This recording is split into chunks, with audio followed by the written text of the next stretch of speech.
This is a poem about a time I lost my son in the city of London for about half an hour. He was 6. A work song. Leaving the city for the city where my loves are prepared to sleep, I cross mechanically a mass of furred mountains resisting in patchy golds and greens.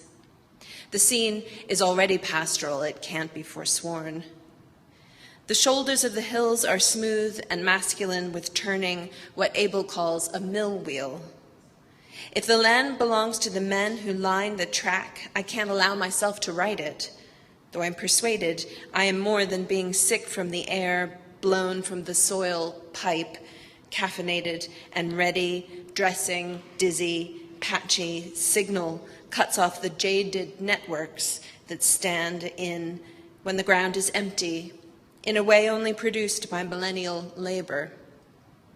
I am longing to take my loves out into the air I dream is on the other side of the laminate, no more vicious, to expose them under the vivid purple sky to the principle of free movement.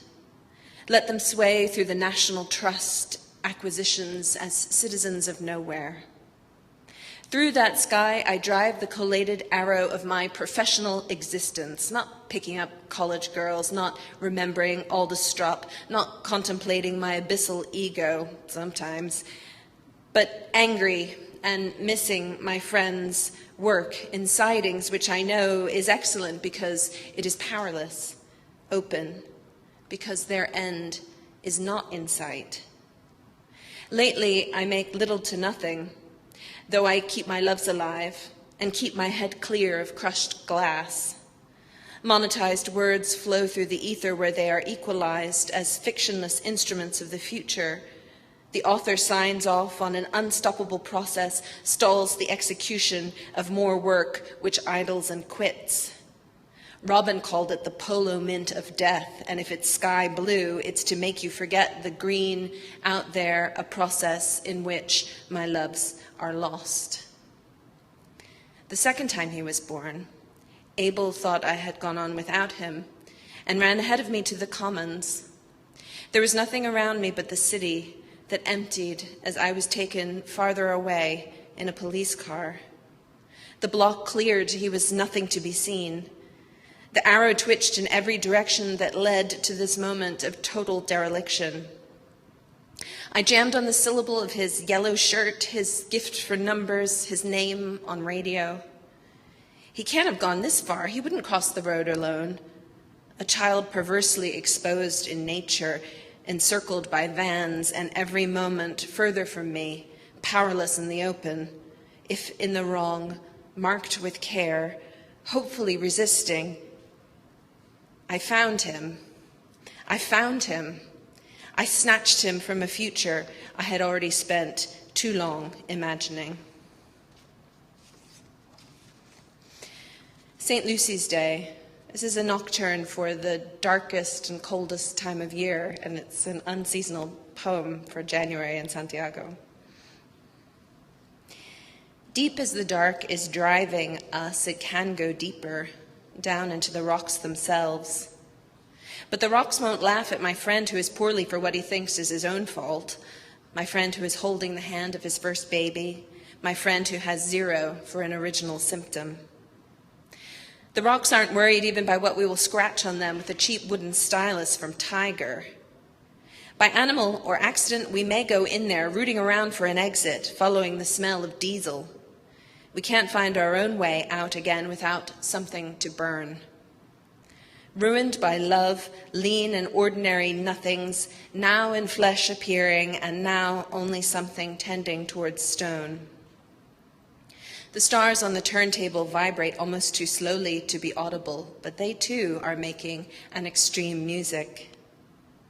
Shivering in our immaculate furrow made of greaseproof paper and old towels, our bones cold as iron when the freight train passes over, the train that promised our ancestors it would take them somewhere, we hear what's really an imitation, but still belongs to the immortal blackness of the year, drunk till we are empty. The window. Ricocheting off buildings and burned by the sun, which is damp in the daytime and dry at night. A great blush maligning the world that comes back to it, always hungry, always deliberately poor. I go awry like an elevator, confused by the shift from vertical to horizontal. I rub off the face paint with a hand towel. My limbs are ruddy too, the phone hot with limited use. There is a ghost here in the shape of a resident, something transparent around his shirt collar. I can hardly see the outline of his figure until a wave of sorrow spills through him onto the floor. Of a life which is a room bounded in glass, some cracked by bachelors, some rippling with age, multiple plates annealed by anxious heat until they can take color, take human shapes. I can't explain how I have abandoned myself in these rooms strafed by the sound of mopeds. Someone is pressing the buzzer too long. The insulation rattles so hard we are showered with dust and fluorescent light, with institutional flowers, and the crazy, brittle pleasure that arrives by courier from nowhere and rings around the skeptical day for entrance. The day was like that once. Now it is frank, gorgeous, and penetrable. The crashing city is an open field where people wander in small clothes, betraying their grace and getting numbers. I got lots of them and tucked them in and fed myself and ate and fed again, muffling the sound of my hunger with my fist or not at all, and eating until I stretched across the floor. Singing a song I hadn't heard on the radio for years, but the words come back to me, a magic trick with parceled energy I can't explain to anyone from the past who knows me. They pull on the ear and fill it because it can't be closed or sleep, and so it waits like this every day that is like this for you to say what you are going to say.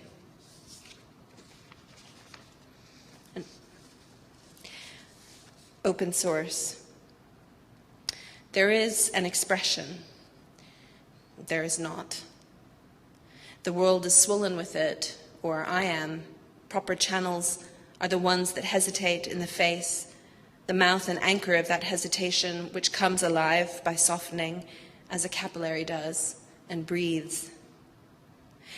And what floods into offices and halls where all the people are believing they are not one another is forever there.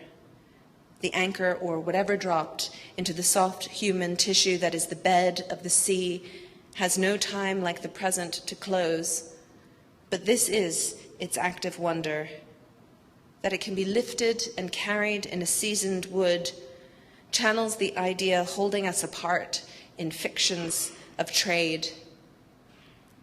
That idea is not the life we feel in ourselves as ending, and drawing a breath against these currents is to exchange emptiness for poison.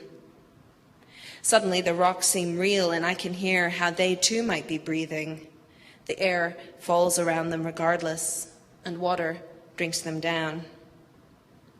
I count on you, tapping hexameters on my insane animal shell, dripping with differences that have made history into a terrible fact. I want you to take the air pressed from these sleeves, no matter who knows anymore what the mouth does.